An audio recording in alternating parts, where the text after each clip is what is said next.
Today's Spotlight is brought to you in part by presenting sponsor, Busey Bank. Busey, your dream, our promise. Welcome to Spotlight. I'm your host, Jane Wernette, and today I'm joined by three local nonprofits, Arts DuPage, Literacy DuPage, and the Naperville American Legion Post 43.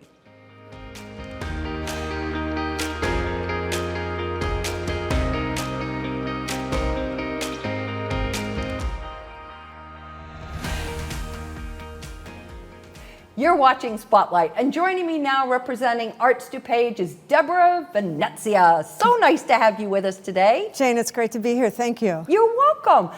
We are always interested in how Arts DuPage fits within the DuPage Foundation. So give us a little bit of background on that and how that relationship came to be. Okay. So the DuPage Foundation is the leading source of targeted charitable giving in the region. And so they kind of take residents and organizations, bring them together to make a positive impact in the county.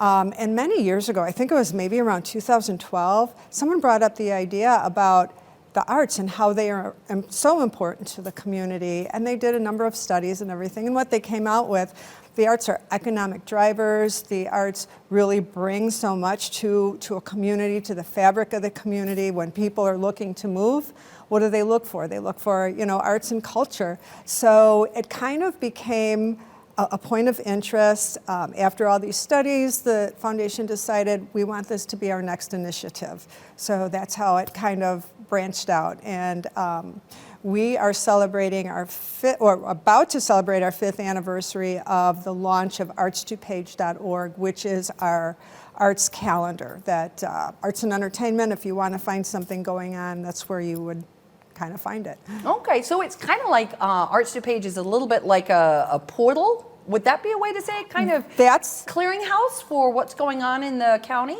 That's a piece of what we do. So the arts, what we discovered when we were doing these surveys is there's so many arts organizations, but they were all operating as silos.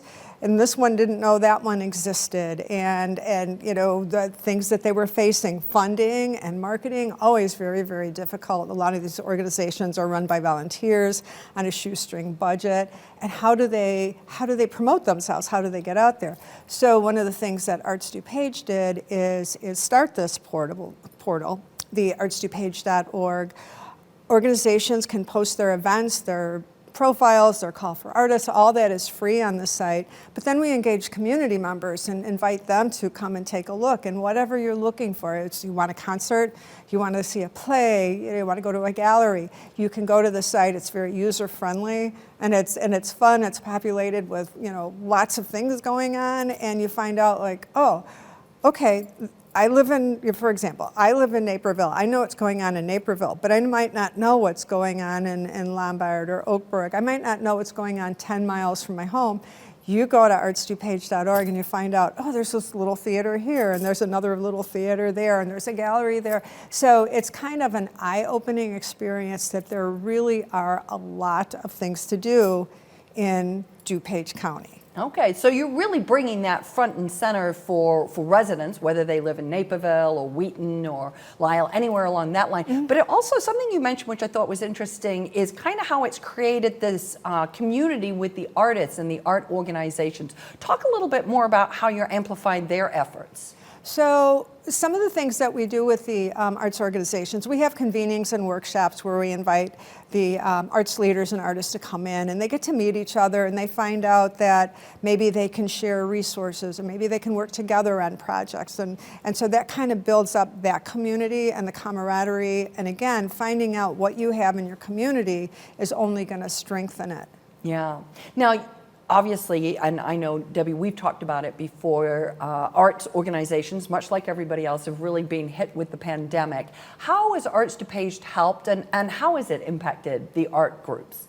So last year, when everything kind of pivoted and shut down, we're like, okay, how can we be of service to the arts organization? So we kind of switched gears, and we did a lot of communication. We sent out e-blasts almost daily on things that could be really helpful to these organizations.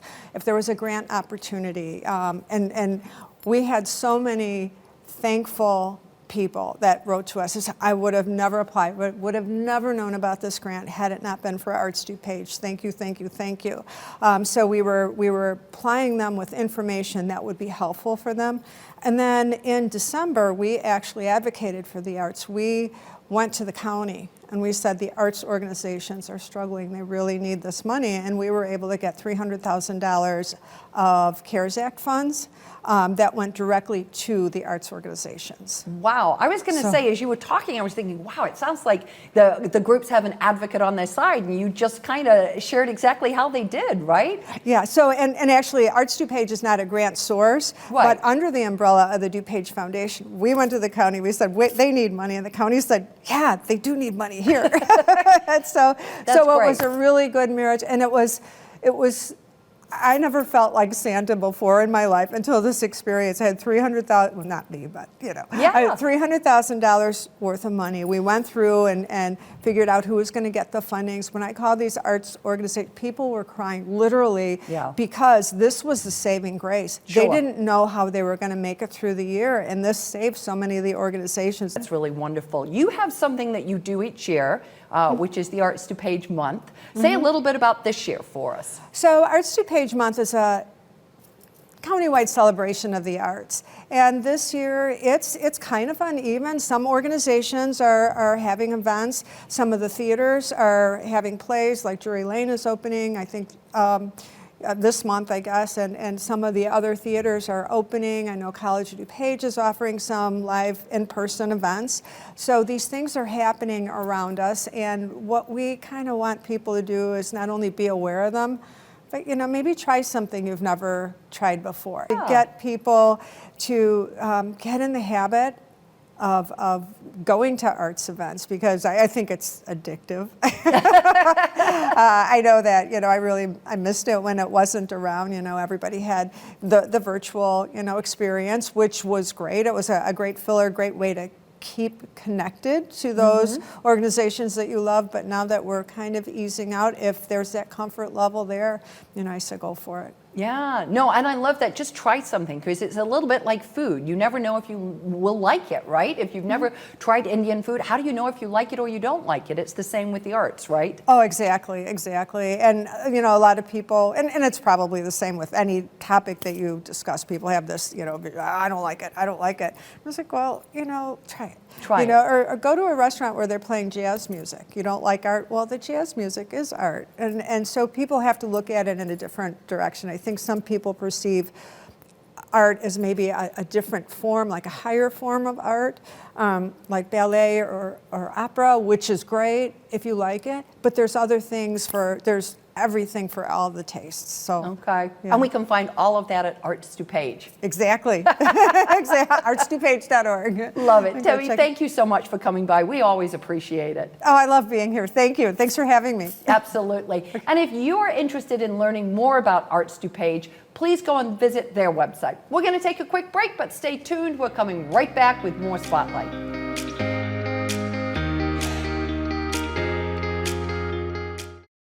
For more than 150 years, you've believed in Busey. Today, more than ever, we believe in you. To our healthcare workers, first responders, and local businesses, you're central to the communities we're proud to call home.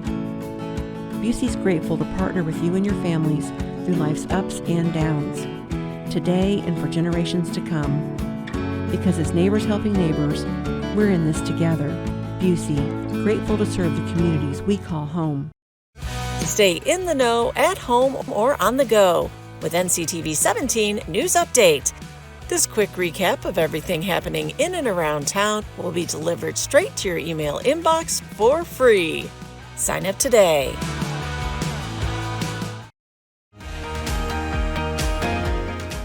If you're just tuning in, you're watching Spotlight. I'm your host, Jane Wernette, and joining me now is Bobbi Burgstone. She's from Literacy DuPage. Welcome to the show, Bobbi. Thank you so much. It's a pleasure to be here. Oh, delighted, and so nice to meet you.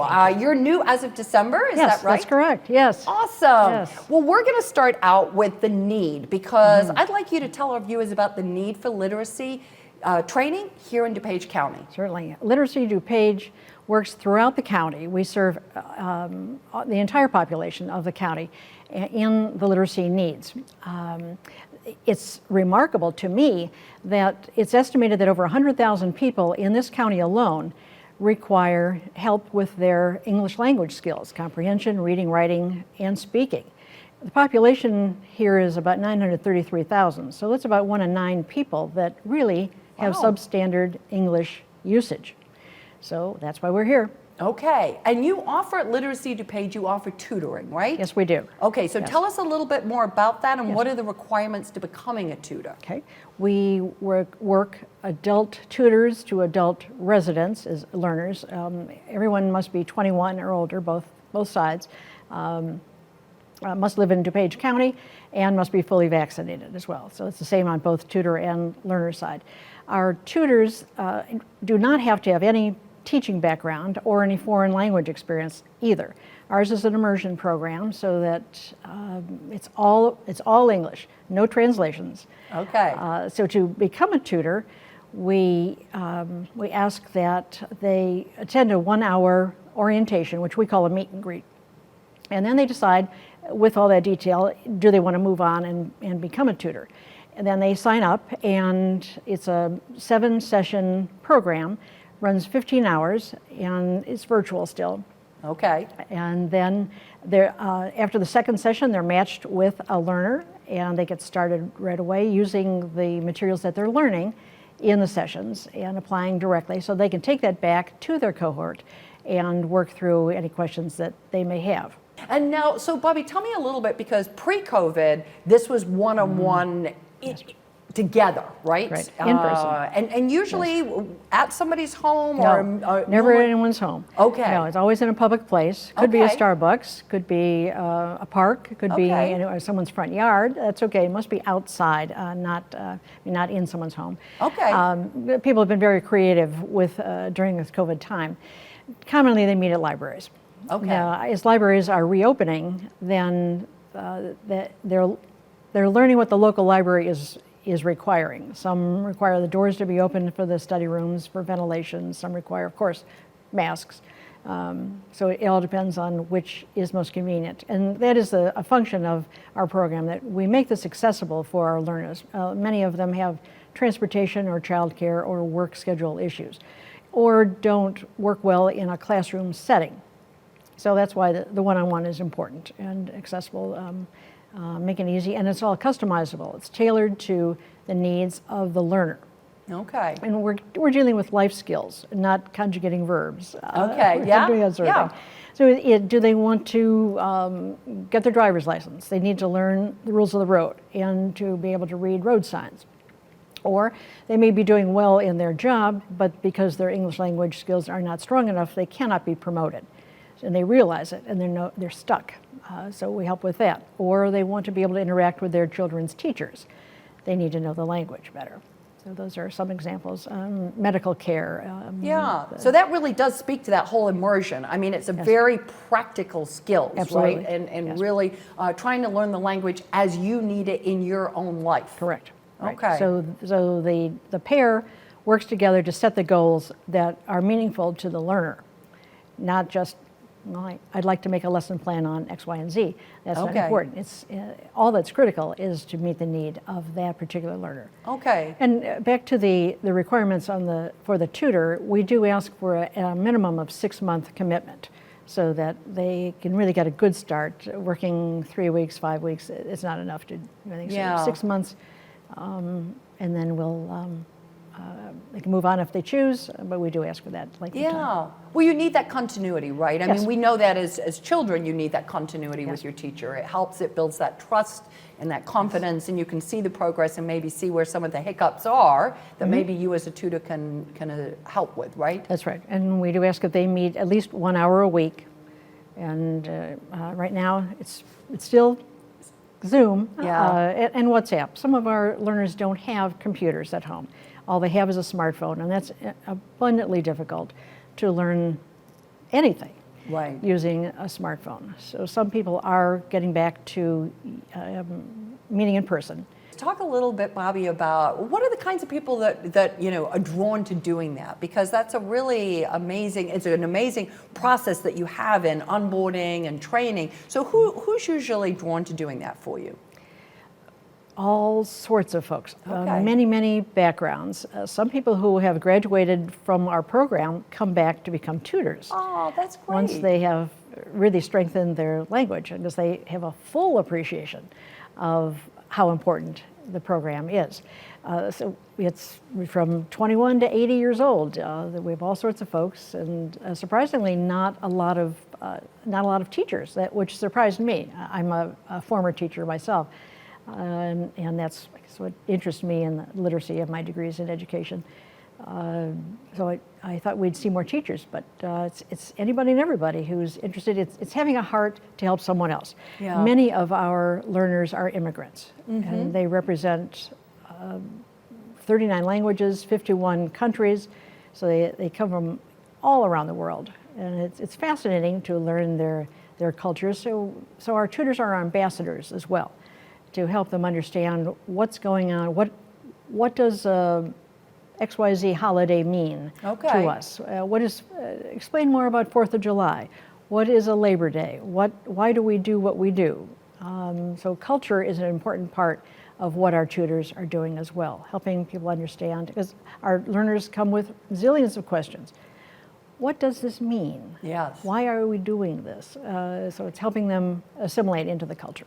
I love that. I love the thought of the ambassador, and that certainly may explain why some people are really drawn to that, right? That ability to be able to sort of pass on a little bit of their culture in the language and what's going on around them, right? Yes, and the pride of being an American. Yeah, Yes. absolutely, absolutely. As we wrap up, Bobbi, kind of what's on the horizon for you as you look out and we kind of wrap up 2021 here in the not too distant future and into 2022? Yes. Well, we're rebuilding the program. Say so many are on hold, and we stay in touch with those folks in order to keep them in the loop, and we're getting them back on track. But once the pandemic disappears, we have a great need right now for tutors. We, as a staff, worked quite diligently in the spring. We always have a mix. There's an ebb and flow of learners and tutors. We always have more of one than the other. So we needed more learners, and we went out and connected with food pantries and police stations and ethnic businesses and libraries and so forth. And we now have 102 people in our waiting list who are learners, prospective learners.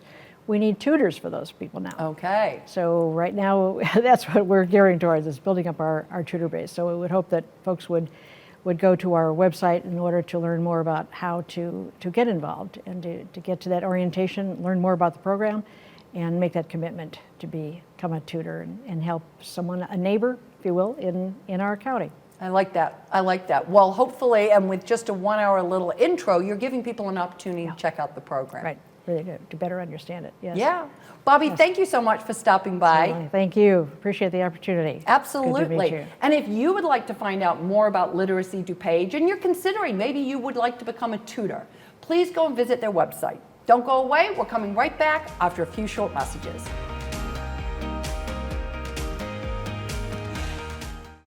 For more than 150 years, you've believed in Busey. Today, more than ever, we believe in you. To our healthcare workers, first responders, and local businesses, you're central to the communities we're proud to call home. Busey's grateful to partner with you and your families through life's ups and downs, today and for generations to come. Because as neighbors helping neighbors, we're in this together. Busey, grateful to serve the communities we call home. The Naperville Police Department needs your help to solve crime and bring offenders to justice. When you submit tips to Naperville Crime Stoppers, you help keep our city one of the safest in the nation. Tips to Naperville Crime Stoppers have helped solve hundreds of crimes and recover over $7 million in drugs, property, and cash. Remember, tipsters remain anonymous and receive cash rewards up to $1,000 if their tips lead to an arrest. Call the tip line at 630-420-6006. You may have that one piece of information that solves the crime.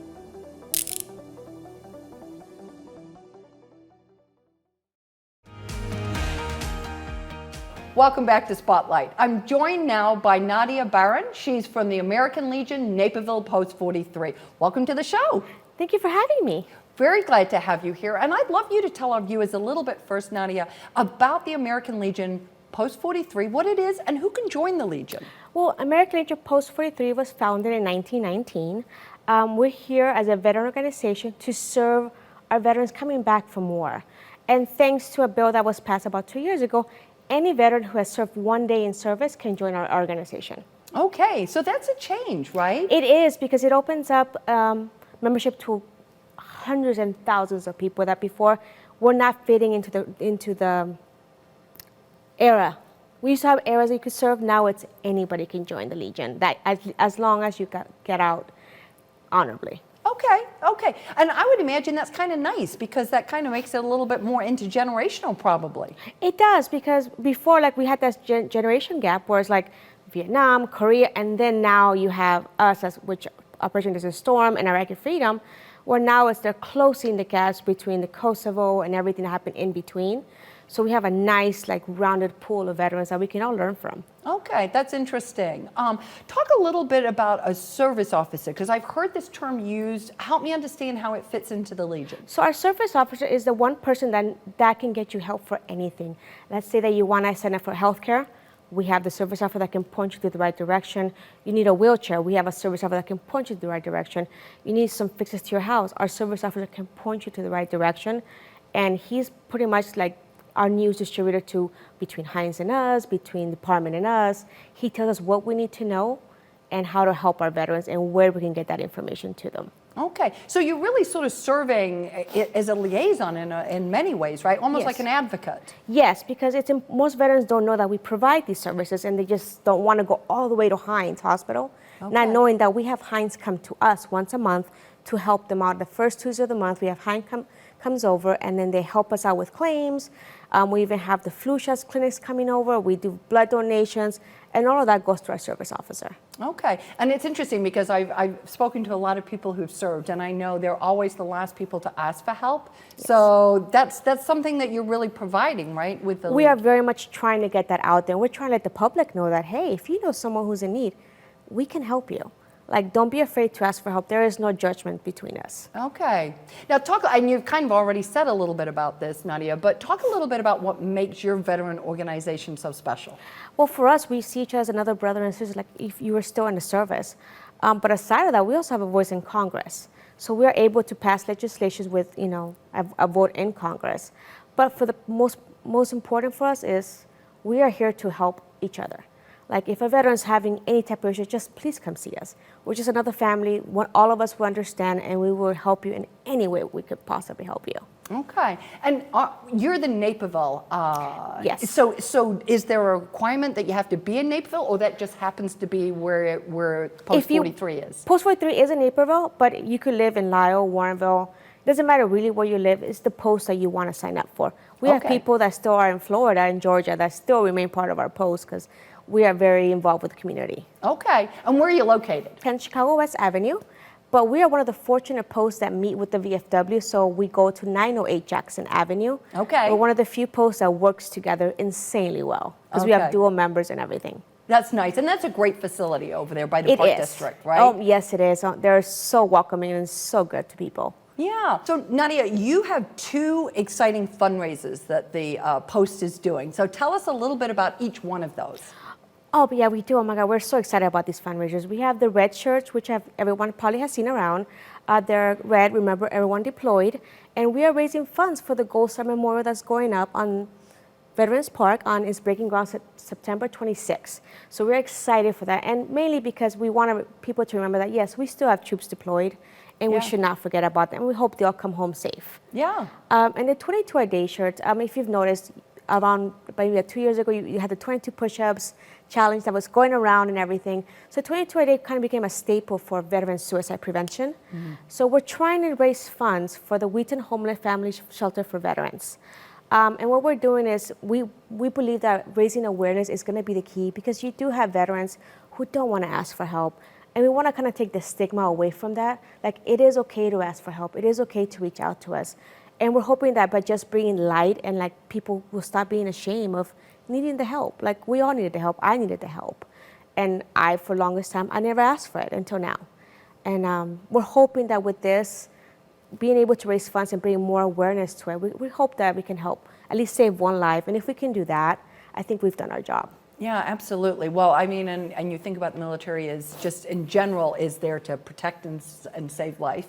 True. And have seen some pretty horrible things that probably none of us would ever want to see. And trying to then just come back and process all of that, it's a lot. It's not easy. I can talk about on the survivor side of the house because my late husband became part of 22 a day. And then you, as a spouse of someone that happened, it's hard. Like, you saw the struggles, you see it, and you saw that they don't want to ask for help, and you just want to be able just to help them. And I think for mainly males, it's just the stigma of asking for help. Okay. And we want them to say, hey, we are here to help you. And hopefully the Legion and the VFW, we're here to help you. If you just want to come and talk to us, by all means, just come and talk to us. Like, there's someone at the post who understands you. Yeah. And, that could, if you want to call us in the middle of the night, by all means, please call us in the middle of the night. We'll be there. Like, we're just trying to make it that we're more reachable to everybody. Like, ask for help. We are here for you. Oh, that's great. And I'm sorry for your loss. It's okay. Yeah. Talk a little bit, because Nadia, you're the new commander. I am. So tell us a little bit about what you hope to accomplish in this coming year. I hope to raise more funds for community activities. Like, we're trying to raise money for scholarships. We're trying to raise money for the Wheaton Homeless Family for Shelters. We are trying to raise money for red shirts. Because we do have some great scholarships for students coming up. That's $5,000 a piece. Okay. And I'm not sure. And tell us what that's about. Like, so what is the scholarship for? Who's schools. eligible? So for those two scholarships is for the Naperville high school students. Could be homeschool. It could be Neuqua Valley, Naperville Central, Naperville North. And at the end of the year, they submit a package to us, and we select them, and we offer them $5,000 payable to the school. Oh, we're also okay. working on another scholarship for veterans as well, like be able to help them go to school, or another student who may just want to go to a trade school, make the money available to them. So we're hoping that takes off and kicks off the ground. But most of all, we're just hoping to be more community forward. Like, we want to know that we want to let the community know that we're here for them. Yeah. Like, we are more than just here for veterans. We're actually here for the community as well. Like, we're hoping to have some high school students come join us at our dinner so they can speak to some of World War II veterans, since we don't have that many left. I was at a program today, a veterans program today, and I heard something that I thought kind of speaks to what you're saying, is that they were being encouraged for veterans to tell their story, Yes. because that's so important to pass that knowledge and personal insight forward, right? And that when a veteran dies, it's kind of like a library going up in flames. And you kind of lose all that information. And Yes. so bringing those high school kids in, that's a great way to pass that information forward. We hope so, because we do have a couple World War II veterans still kicking. I mean, and they're amazing. One of them is going to be 100 this year, so we're hoping to do his birthday with a big bang. Oh yeah, absolutely. His name is Don O'Reilly. He's 99 and a half, and if you've ever met him, he is spunky. He's at everything. Like, you talk about, he's at any service, any walkthrough, any memorial, any meeting. Like, he is there. Like, and he's willing to talk to anyone who wants to listen to him. That's wonderful. Nadia, thank you so much for coming by. We wish you all the success for this year. Thank you for having me. You're welcome. And if you would like more information about the American Legion Naperville Post 43, please go and visit their website. We're going to take a quick break, but stay tuned. We're coming right back with more Spotlight.